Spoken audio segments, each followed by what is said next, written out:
this whole process can be accelerated, I think, by anywhere from 10 to 30%, I think. And that's like a conservative estimate.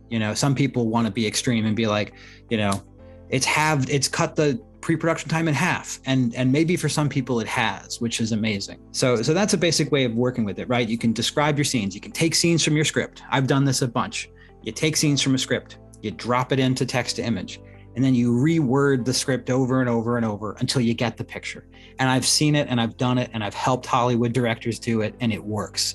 And for screenwriters, it's a really big thing to think about. Do you learn or do you develop an approach to write for the text to image machine, right? Most writers will be like, fuck no, absolutely not, no way.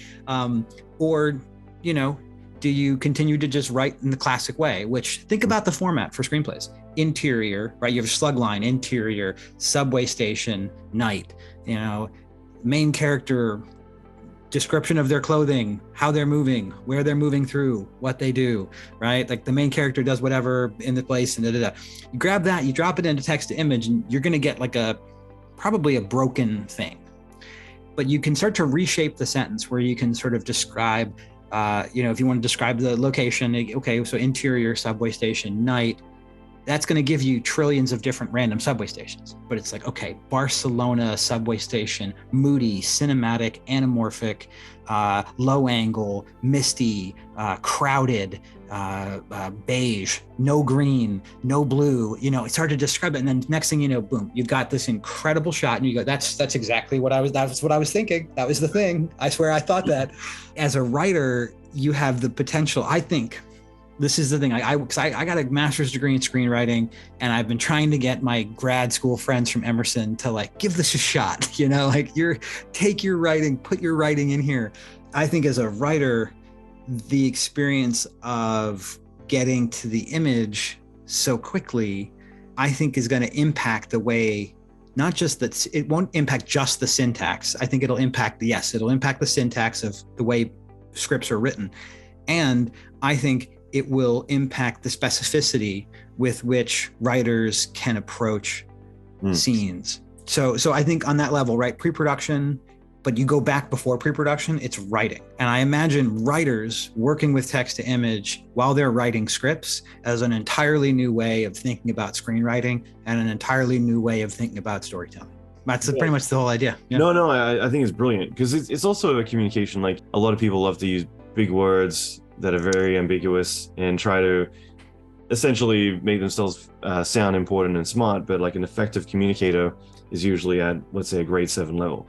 And it's one of those things that's kind of like, if you interpret that a certain way, it means that if a grade 7 person can understand the concept, which is why I love Wired Magazine on YouTube, they'll do videos where it's like John Carmack will explain engineering and computer graphics programming on 3 different levels. One will be at an academic level, but one will be at a grade 3 level. And if he can explain how 3D rendering works, or a BSP tree works to a grade 3 person, then it means like, wow, like you're a very good communicator. And with certain people like that, they do a terrible job, because that's the problem, is that they're in a whole other level. But the main thing is that it's kind of the same way. If you can communicate to AI in a certain way, like you should hopefully know that you're descriptive enough that you're actually communicating effectively to everyone else, that they can visualize that thing. Like I love books where I feel like I'm there in the book. Like and then you see a movie or something, and like, this is exactly how I'd been envisioning that book for the last 10 years. One thing I really find intriguing is on YouTube, a lot of people now are getting the song lyrics from whatever, Billie Jean for Michael Jackson, and then they'll put it in and generate all of these different images, and the music video or whatever they're playing on YouTube is just a slideshow of all these text inputs.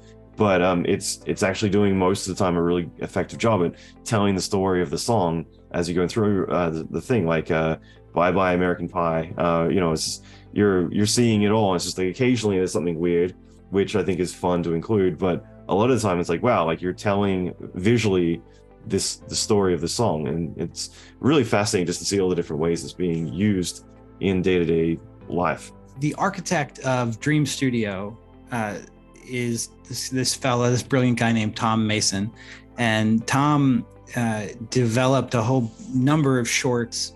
This is about a year ago, like in December, January, February, these short films taking poetry and using the poetry line by line to animate the film. He's got a whole number of these films. His handle is Nin Artificial, Nin, Nin Artificial. Also and Stability AI as well, right? Yeah, so Tom's our CTO, right? He's the creative. He's the chief technology officer, and Tom is the architect, of Dream Studio, which is the main product for Stability's text to image service, where people can use Stable Diffusion.